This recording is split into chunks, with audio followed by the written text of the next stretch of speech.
Welcome back दोस्तों। आज के समय में टाटा सफारी का अगर नाम लिया जाता है तो सबके दिमाग में 2021 की सफारी आ जाती है, जो लग्जरी है, अपने सेगमेंट में सबसे ज्यादा कंफर्टेबल है, फीचर से रिच है, अच्छा माइलेज निकल कर देती है और तगड़ी ऑफ रोडिंग कर सकती है।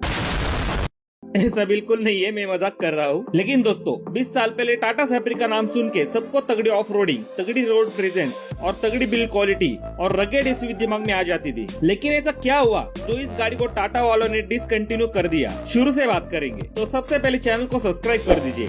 ऐसे मजेदार कार रिलेटेड वीडियोस के लिए जल्दी सब्सक्राइब कर दीजिए। तो टाटा सफारी की शुरुआत होती है 1998 की ऑटो एक्सपो से, जब रतन टाटा सर ने ऑटो एक्सपो में अपनी टाटा इंडिका और टाटा सफारी को लॉन्च किया था एक पर्टिकुलर सेगमेंट के लिए। और उस वक्त सफारी को 8.25 लाख रुपीज एक शोरूम इंडिया के प्राइस में लॉन्च किया था, जो कि उस वक्त के हिसाब से थोड़ा महंगा था। लेकिन उस वक्त के हिसाब से उस गाड़ी में आपको मैकेनिकल डिफरेंशियल लॉक मिलते थे और उस वक्त आपको इस गाड़ी में 2.0 लीटर का डीजल इंजन मिलता था जो 87 bhp पावर प्रोड्यूस करता था। हाँ, ये जो पावर है ये इस भारी भरकम गाड़ी के लिए बहुत कम था, क्योंकि इस गाड़ी का वेट 2030 किलो था और इसकी जो पावर है इस गाड़ी के वेट के साथ मैच नहीं हो रही थी। लेकिन फिर भी इस गाड़ी की डिसेंट सेल हो रही थी। लेकिन फिर 2002 में महिंद्रा अपना एक बम मार्केट में लॉन्च कर देते हैं, जिसका नाम होता है महिंद्रा स्कॉर्पियो। ये गाड़ी सफारी को कंपटीशन देने के लिए इस सेगमेंट में लॉन्च करी थी और इसमें आपको सफारी से ज्यादा पावर मिलती थी और ये इंजन सफारी से ज्यादा रिफाइंड भी था। इस गाड़ी का बेस्ट मॉडल का प्राइस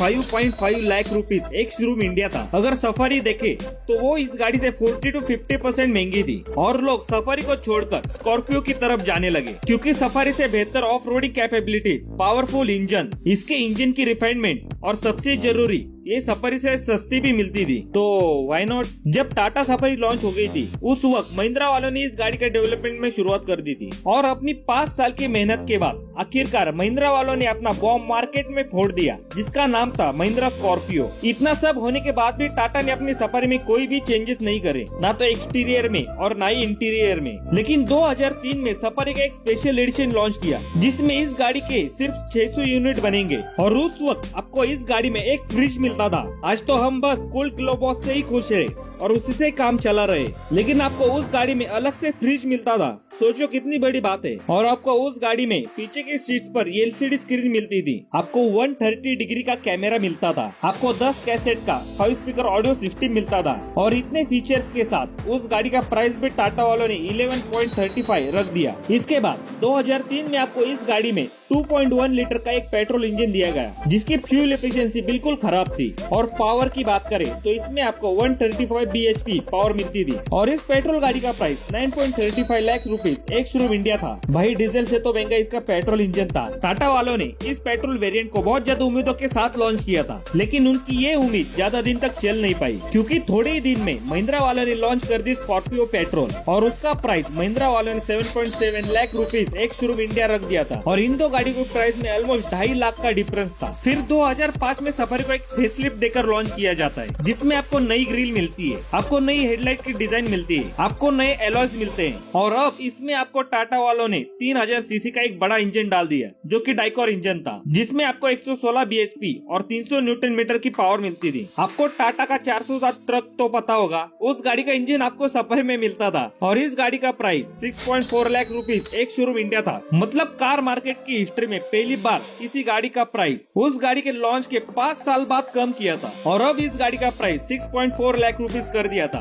उसे जब इंडिया में लॉन्च किया था उस वक्त इस गाड़ी का प्राइस 8.2 लाख रुपीज एक शोरूम इंडिया था और तब जाके ये गाड़ी अपनी सेगमेंट की महिंद्रा स्कॉर्पियो को कंपटीशन दे सकती है, क्योंकि अब इस सफारी की इंजन की पावर भी बढ़िया मिलती है, फीचर्स भी बढ़िया मिलते हैं और प्राइस भी कम मिलता है अपनी पुरानी वाली वर्जन से। उसके बाद 2007 में टाटा वालों ने एक और सफारी लॉन्च करी, जिसका नाम टाटा सफारी डाइकोर रखा, जिसमें आपको 2.2 लीटर का एक डाइकोर इंजन मिलता था, जो कि 140 bhp पावर प्रोड्यूस करता था। आपको इस गाड़ी में थोड़े और ज्यादा फीचर्स मिलते थे, इंटीरियर पूरा नया मिलता है और सबसे जरूरी चीज, अब इसमें आपको 2 एयरबैग्स मिलते हैं। मतलब एक तो टाटा का लोहा और ऊपर से एयरबैग्स, एकदम सोने पे सुहागा वाली बात थी। लेकिन इतने सारे फीचर्स और पावरफुल इंजन देने के बाद भी लोग सफारी की तरफ जाना नहीं चाहते थे, क्योंकि उसी सेगमेंट की स्कॉर्पियो लोगों को पसंद आ रही थी, वो भी कम प्राइस में मिल रही थी। तो लोगों ने भी सोचा सफारी से बढ़िया स्कॉर्पियो को कंसिडर किया जाए। और इंडिया के मार्केट के साथ यूरोपियन मार्केट में भी इस गाड़ी की इमेज जो थी वो खराब हो गई, और इस वजह से इस गाड़ी की भी सेल कम होने लगी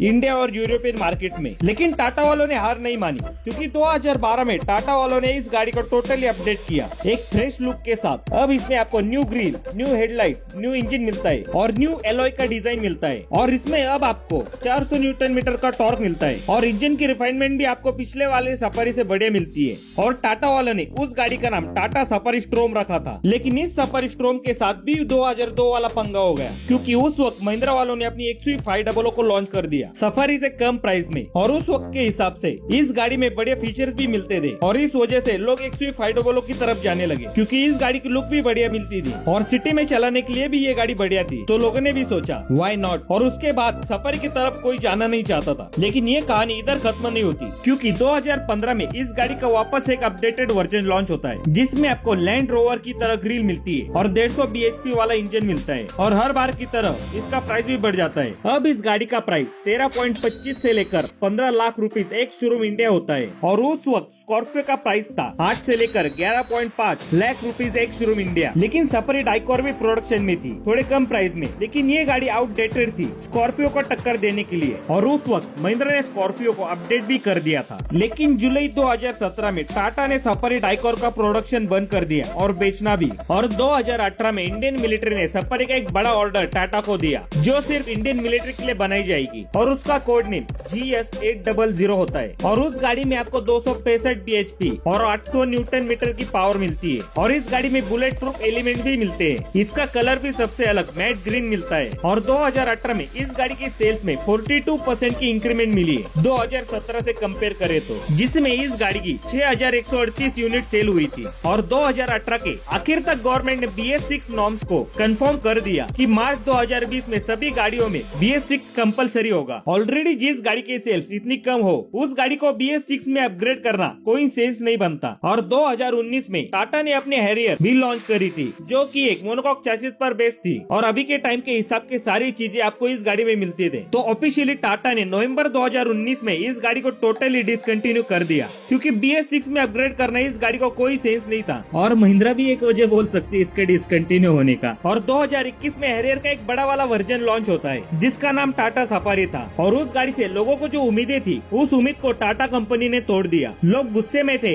इस नई वाली सफारी को देखकर, क्योंकि सफारी नाम एक रगेड SUV और ऑफ रोड कैपेबिलिटीज के लिए जाना जाता था, और इस नई वाली सफारी में ना तो 4x4 था और ना ही ऑल व्हील ड्राइव था। लोगों के बीच जो एक रगेड SUV थी, अब वो गाड़ी लग्जरी SUV बन गई थी, जो ऑफ रोड कैपेबिलिटीज के लिए जानी जाती थी। उस गाड़ी में अब आपको बस फ्रंट व्हील ड्राइव मिलता था, बहुत सारे फीचर्स मिलते थे, इसलिए लोग इस सफारी की तरफ जाना नहीं चाहते। टाटा वाले से मैं सिर्फ यही कहना चाहूंगा कि जैसे महिंद्रा वाले अपनी पुरानी गाड़ियों को नेक्स्ट जनरेशन देने के बाद भी ओल्ड जनरेशन को अपडेट करके मार्केट में कायम रखा है, क्योंकि लोगों की भावनाएं जुड़ी है स्कॉर्पियो से, बोलेरो से, ये बात महिंद्रा अच्छी तरीके से जानता है। उसी तरह से आपको भी अपनी ओल्ड सफारी दोबारा लॉन्च कर देनी चाहिए आज के हिसाब से अपडेट करके, क्योंकि इस गाड़ी से लोगों की भावनाएं जुड़ी है, कुछ यादें जुड़ी है। ये गाड़ी लोगों के लिए सिर्फ एक गाड़ी नहीं थी, ये लोगों का इमोशन था, तो इस पर टाटा वालों को सोचना चाहिए। तो यही था भाई आज की वीडियो में। अगर वीडियो पसंद आई तो लाइक कर दीजिए, और आपका सफारी के बारे में क्या कहना है मुझे कमेंट्स में जरूर बता दीजिए, और चैनल पर नए हो तो चैनल को सब्सक्राइब कर दीजिए। मिलते हैं अगली वीडियो के साथ,